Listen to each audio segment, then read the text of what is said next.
Hey everyone, welcome back to our channel How to Tutorials. If you want to send money globally in minutes, here's how to create your Paysend account easily in just a few taps. So first, head to your Play Store or App Store and install the Paysend app. Once done, open the app. So here, if you already have an account, simply tap login and enter with your credentials. But for now, we are trying to create an account, so tap sign up.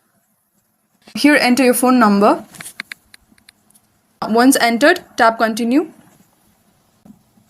Now by this time, you probably have received a security code. Check your SMS.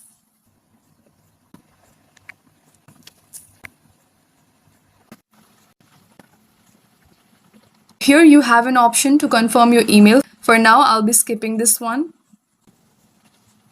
You can also create a strong password by going to settings and here go to security and set a passcode here. And your account is ready. You can now add a payment method and start sending money worldwide. And that's it. You just created your Paysend account in under a minute. Safe, fast and global.